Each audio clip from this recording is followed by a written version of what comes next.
Stand clear of the closing doors, please.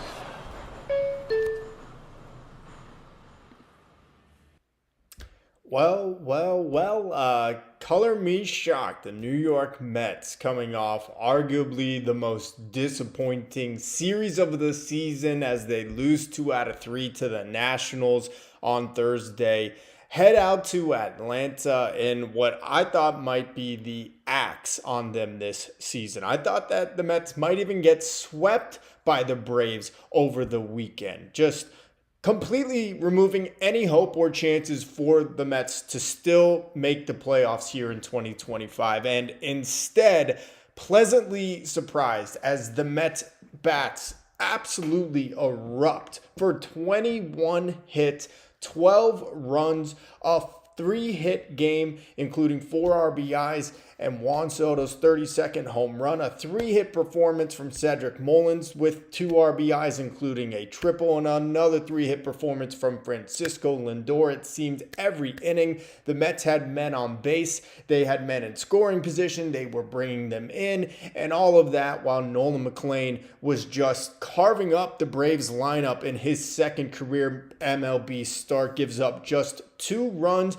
and I think the most important key thing about it, over 7 innings. What a performance from the young man. As the Mets take care of business here, it gets a little dicey because, hey, this is the Mets and nothing ever comes easy for this organization. The bullpen starting to let the Braves creep back into this one, specifically Reed Garrett and Ryan Helsley in the 8th and 9th, as they're able to get this one a little bit closer than we would have been comfortable with. But in the end, the Mets do win this one, a final score of 12-7 to stop the bleeding at least for a little bit, at least for 24 hours, as we see if the Mets can bounce back in this weekend series against the Braves. But for tonight, a very good start for the Mets. What's up, guys? I'm Tony Metro. If you guys are new to the channel, be sure to subscribe. Daily Mets content, post-game recap after every Mets game. Leave this video a like right now. Go ahead and do that if you don't mind. Appreciate it very much. You could also follow me on all my other platforms, TikTok, Instagram, Twitter. Links to all of those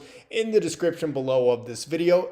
If you guys want to keep the streams going here and tip it, really appreciate that too. You could do super chats here on YouTube, or you can go to the tip jar. Link to that also in the description of this video. Guys, good start to this weekend against Atlanta. And like I said, pleasantly surprised from me. I did not expect the Mets bats to come out and hit the way that they did. Look, obviously we know the Braves starting rotation is in complete shambles, but the Mets bats looked lethargic against the worst bullpen in baseball in the final 2 games of the series against Washington. And I thought this team was going to get the nail in their coffin this weekend versus Atlanta. And it's still possible because we'll see what happens tomorrow and Sunday. But for tonight, excellent performance from this team. They gained a game on the Phillies, who lost tonight. Haven't checked in on the Reds. If you guys know that score or what the final of that one was, go ahead, drop it in the chat. But speaking of that chat, let's go to it. CB24203, too many runs, drought coming. I know, right? I'm watching with my family and they're saying, save some runs for tomorrow. I'm like, yeah, kind of, right? 21 hits. That is insane.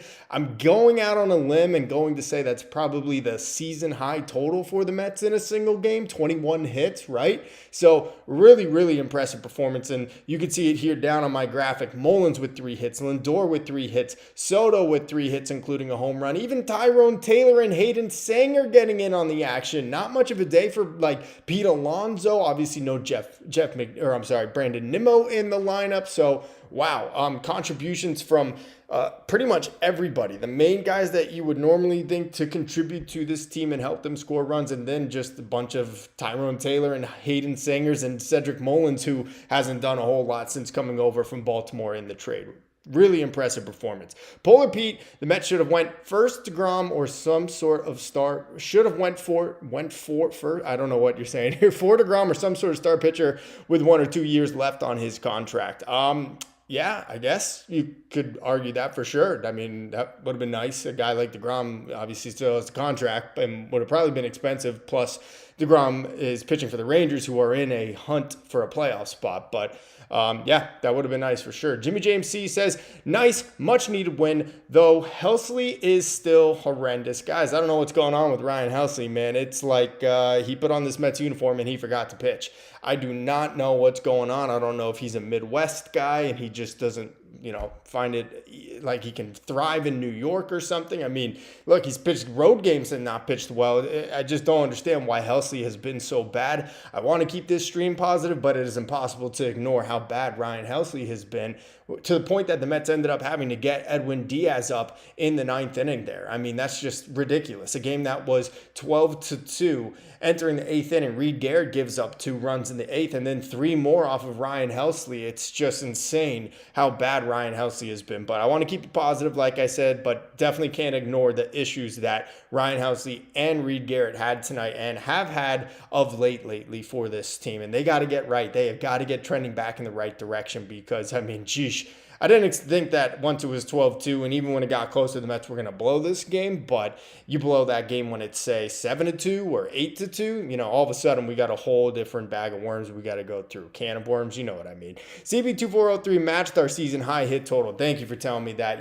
These Apple TV broadcasts do an okay job, but hard to listen to, so I didn't catch that on there. But matches a season high total for the Mets with 21 hits in this game, and then obviously the 12 runs. I mean, just something they needed, a cleansing, and really cool to get it also while Nolan McLean is on the mound. Only, of course, his second MLB start, and he was really, really good. 7 innings, strikes out 7 Braves, gives up just 2 earned runs, one of them a solo shot to Acuna. I think the most impressive thing for me for McLean is that despite giving up that solo dong to Acuna, that was just a laser. I mean, like a 2-iron that got out of the left center field of the park there. He really didn't have any issues after that. He kind of coasted after Acuna's homer. I mean, that was really impressive to see McLean's temperament and his demeanor to be able to get back to throwing strikes and being effective, not afraid to stay in the zone and start walking guys. That's something you see from rookies a lot. Really, really, really impressive start from Nolan McLean. I think we got a good one on our hands, guys.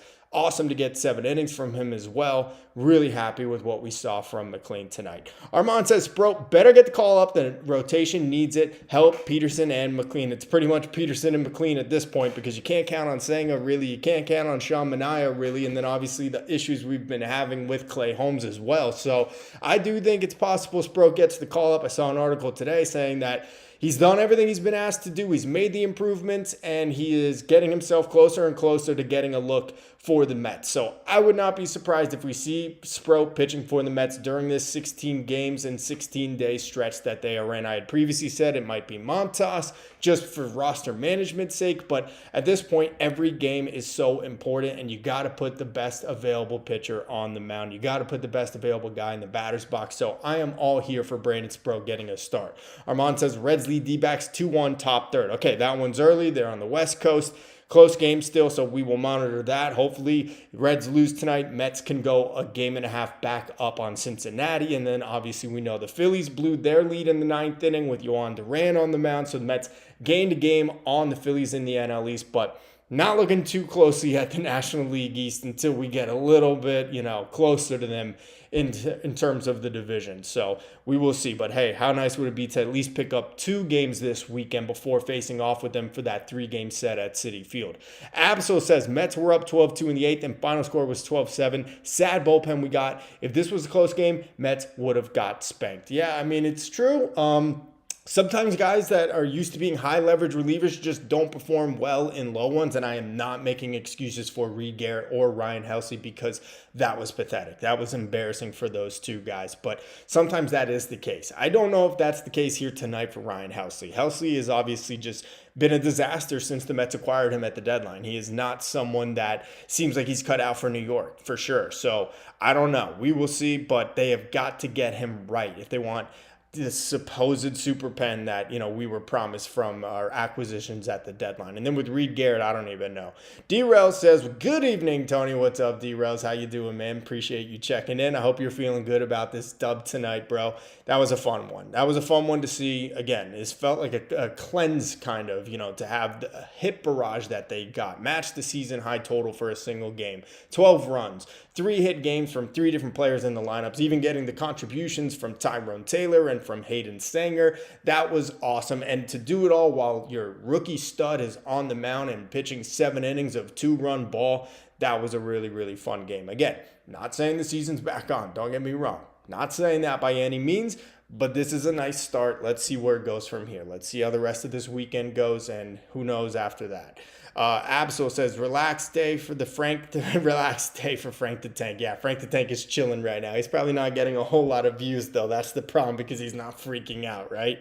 Armand says, Helsley was not good on this year with the Cards. His fastball has been getting hit all season. It has been getting clocked. I think it has the highest batting average against of any fastball in all of baseball. It's been an issue, and it's crazy because Helsley's can run it up to 101 miles per hour, but honestly, these days, velocity is not necessarily everything. Like, if you can throw 101, it increases your odds of being a good pitcher. But if you don't have good movement, if you don't have a good secondary pitch that you can play off of it, it's really tough. It's not very tough for major league hitters to hit it. So the fastball has been a huge issue for Helsley all year long. He had an ERA of 3 with them. It was obviously a little bit of a down year when you compare it to last season, when he set the single season save record for the Cardinals in franchise history. But I could never have predicted that he would be this bad, to the point where he's basically unpitchable, that he couldn't even, make this a nice, tidy, easy 1-2-3 in the ninth with a 8-run lead at that point. So really not good for Ryan Helsley, that is for sure. I don't feel comfortable with him pitching anywhere. Jimmy James C says, McLean is looking like a stud. He is, man. That was awesome to see. He fooled Matt Olson so badly on his first 2 at-bats. Struck him out in both of them. In the first inning, just a nasty slider that, he missed by, it seemed like feet. I'm exaggerating, but wow, nasty pitch. And then again on that strike him out, throw him out double play, a nasty, nasty breaking ball that Olson just swung right over, a pitch that ended basically at his back foot. So really, really impressive stuff from Nolan McLean tonight. I am just going to be juiced every time that he is taking the mound from here on out. Hopefully, he is just the start of what should be a really nice group of young pitching prospects for this team.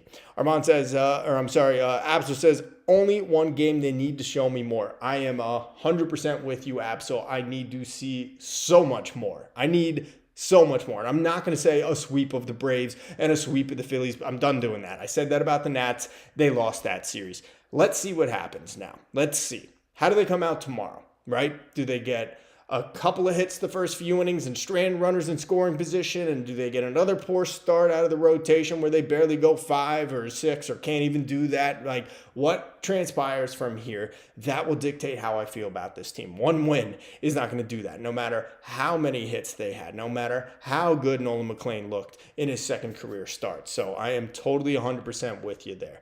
Let's see. Joe says it's only 2 starts, but McLean looks like the real deal. Really does. That was awesome to see. I was kind of worried because this Braves lineup is so patient. They don't really chase out of the zone a whole lot. They take their walks, and when they get pitches in the zone, they clobber it. And they have done that to us so many times, not only this season, but over the years with this core on that Braves team. And McLean looked like a pro's pro, man. McLean just looked like a guy that has been in the big leagues for a long, long time. I'm trying to find out exactly.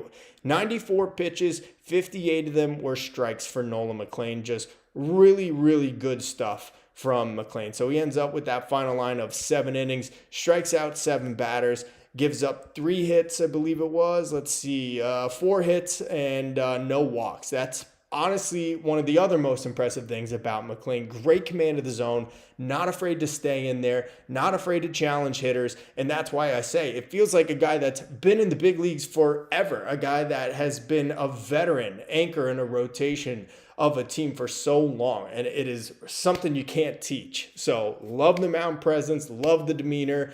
This is just huge for his confidence now. Had a really good debut. Does it just as good here against an Atlanta team and in front of some family with his, him coming from North Carolina, not too far away, or South Carolina, I don't know. So apparently he grew up a Braves fan. Don't hold it against him, but really, really inspired by that. And as you say, CB24203, he looks confident. He does. He really does. Like I said, mound presence, demeanor. Those are things you just can't teach. And it always kind of reminds me of like a guy like John Neese, who never really had that. And I don't mean to disparage John Neese, but it seemed like anytime something didn't go his way, he would always be talking about his infielders or to them when they wouldn't make a play behind him. This guy seems like kind of that Jacob deGrom mold. And don't get me wrong, I'm not comparing him to deGrom and saying he's going to ever be anything close to Jacob deGrom, but just in the sense of give me the ball, next pitch, doesn't let these things affect him. Just is ready to get back on the rubber and throw his next pitch and make it the best pitch that he throws of the game. So really, really impressed with him. But guys, sound off. How you feeling? What's your big takeaway from this game? For me, it's McLean for sure. But if we want to look at an offensive standpoint, I'm going to go with Cedric Mullins. Him having a 3-hit game. Him coming through with a clutch 2-run triple off the right field wall with 2 outs to make this a 4-1 game when it was 2-1 at the time. That was a huge hit. And then to add 2 more hits in this game, really, really solid game for Cedric Mullins. That is not to gloss over Juan Soto, who has his 32nd home run of the season, Oppo Field, off the foul pole, I think it was. Just his maybe 6th or 7th home run this year with a runner on base, his 6th or 7th. That was not a solo home run for Juan Soto. So good day, obviously, for Soto. And Francisco Lindor, man, okay, it's official. He is on fire. Francisco Lindor is absolutely raking for this team. He himself actually came just a little short of going 4 for 5 with a 2-run homer to right center field, one that died just in front of the wall. So really impressive day for the whole lineup, but do want to key in on Cedric Mullins, because if Mullins could just finally break out of this shell that he has been in, then maybe they can deepen this lineup a little bit more. It's really tough not having Francisco Alvarez right now, but you hope Vientos maybe can carry the load a bit. He had an RBI double in this game. Brett Beatty had a really good game as well. I mean, up and down, this whole lineup was just super, super impressive to back what was a really solid outing from Nolan McLean as well, obviously. So,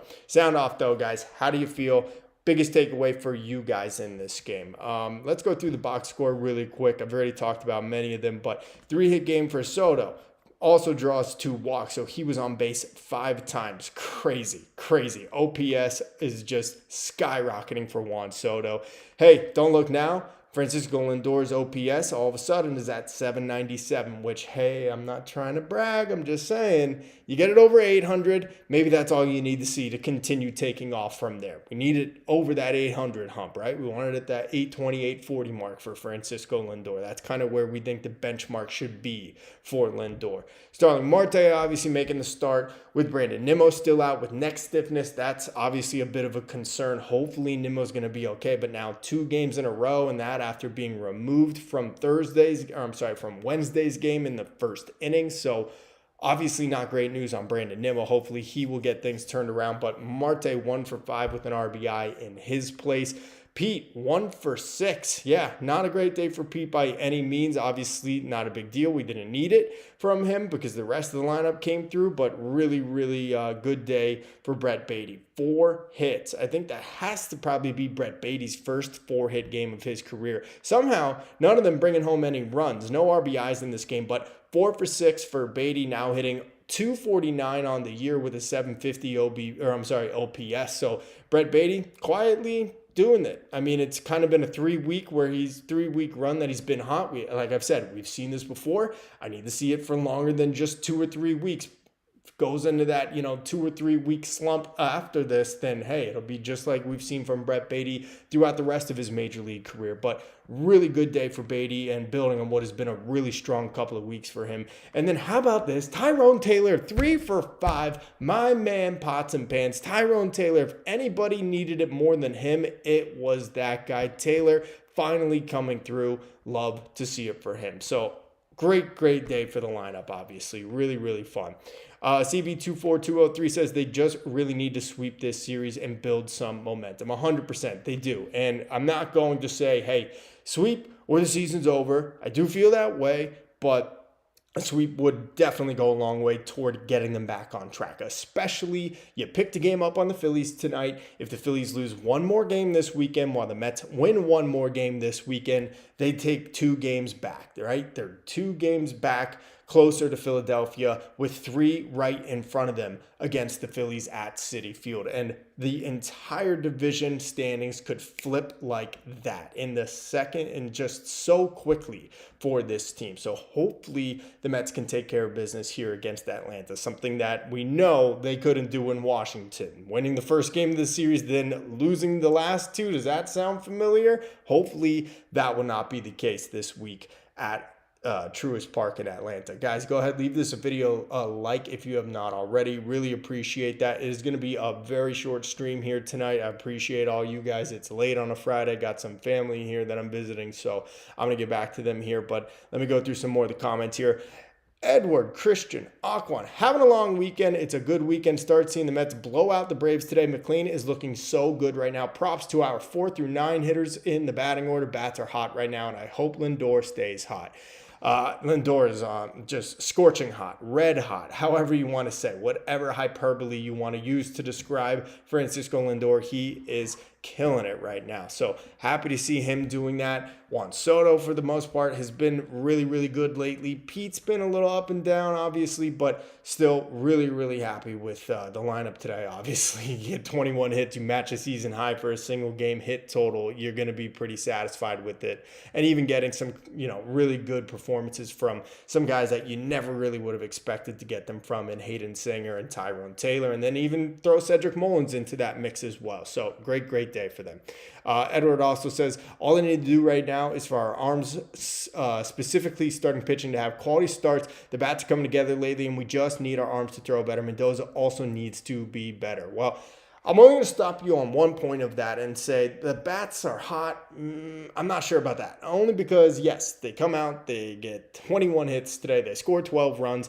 But what did they do those last 2 games against Washington? They got shut down by the worst bullpen in the league. So I am hoping that this is a sign of more to come with this lineup, but it scares me to think, hey, we are going to have a lot more of Tyrone Taylor if Brandon Nimmo continues to be injured and not unavailable because of his neck. It scares me that Francisco Alvarez is on the injured list. And I wonder how much longer will it last with Brett Beatty. And I'm not trying to be negative. I'm just trying to paint the whole picture, I guess, to say. But you are right that they need quality starting pitching, and you cannot have performances in the late innings of these types of games, close or not, close or blowout, where you get Ryan Helsley and Reed Garrett giving up 5 runs in the final 2 innings. That is just unacceptable and will not fly. But let's see. Red Bear Fox, what's up, my man? How you doing? Good to see you. He says, hitters are seeing Helsley's breaking pitches really well. They are not being fooled, so they're able to sit on his fastball. That's the problem. Just don't know how to fix it. It's Jeremy Hefner's job, isn't it, right? Isn't this what Jeremy Hefner is supposed to be doing? Isn't he supposed to be the fixer, right, of all these pitchers? Yeah, I don't know, man. It is really shocking to see a pitcher come over here with the resume that guy has as one of the high leverage relievers in all of baseball and not be performing, and not just not be performing close to his standards and to the back of his baseball card, but way worse. I mean, this is like just terrible pitching from Ryan Helsley. So yes, I think you're right. They are seeing his breaking ball well. They're sitting the fastball. And like I said at the beginning of the stream, just because you could throw 101, if you're a major league hitter, that's not hard to hit anymore. If you don't have good secondary pitches, if you don't have a little bit of movement maybe on your fastball, or you can't locate well, all 4 quadrants, north, south, east, west, MLB hitters are going to find a way to hit you, and that seems to be the case. Great observation from you, Red Bear Fox. Appreciate you tuning in. No Discord calls tonight, unfortunately, but you're my man. Edward Christian Aquan. Anyways, have a good Friday weekend, Tony. Thank you. You too, Edward. Appreciate you. Red Bear says Arizona just went up 4-2 on the Reds. We love to see it. So from 2-1 to 4-2 in the middle of this stream, Arizona taking the lead over Cincinnati. So good news. Hopefully the Mets will be able to add a game lead to their wild card lead in the third wild card spot there. Currently 1 game up on Cincinnati. Could be 1.5 if Cincinnati loses this one here tonight. So Jimmy James C, FYI, I don't think your Super Chat or Streamlab functions work right now. Might be worth looking into. Oh, Jimmy, thank you for bringing that to my attention. Okay, I will look into that. Didn't realize that, but thank you so much. I will look into that. And do appreciate anyone that's, ever done that. Jimmy, I know you have before, so thank you for sending that in and, helping out the channel over here. But, guys, we're going to wrap it up. It's going to be a quick one tonight. It's Friday. I'm late. I'm going to go hang with the fam a little bit more. But thank you for tuning in. A very nice win for the Mets. I can't say a tidy one because of how those final 2 innings went for them, but a win is a win is a win. 21 hits, 12 runs, great performance from Nolan McLean. Now the Mets have to look to Saturday. They have to look to take this series against Atlanta. Don't let what happened in Washington happen here against the Braves. Please, my goodness, I can't handle it. I know you guys can't either, but for today, Friday, it was a good day. Philly loses, Mets win against the Braves, and now Cincinnati falling behind it is 4-2 out there in Arizona. So good day so far, and let's see if it could be a perfect one with that game out on the West Coast. But I'm going to wrap it up here, you guys. Thank you so much, as always, for tuning in. I wanted to do a quick one, even though I knew it would be short, just to check in with you guys. So thank you so much for tuning in. You guys are awesome. Let me say my goodbyes really quick and my thank yous to CB24203, to Polar Pete 20, to Jimmy James C, to Armand, to Absol, to D-Rels, a couple regulars there. Hey, so is Jimmy James C and Joe, all my guys. Red Bear Fox is an OG. So, guys, you are all awesome. Thank you for commenting. Thank you for watching. And if you didn't comment, thanks for watching anyway. We'll be back with another post-game stream tomorrow after Game 2 of Mets and Braves. Thanks, guys. Talk to you then. Until then, though, I'm Tony Metro. Stay true to the orange and blue.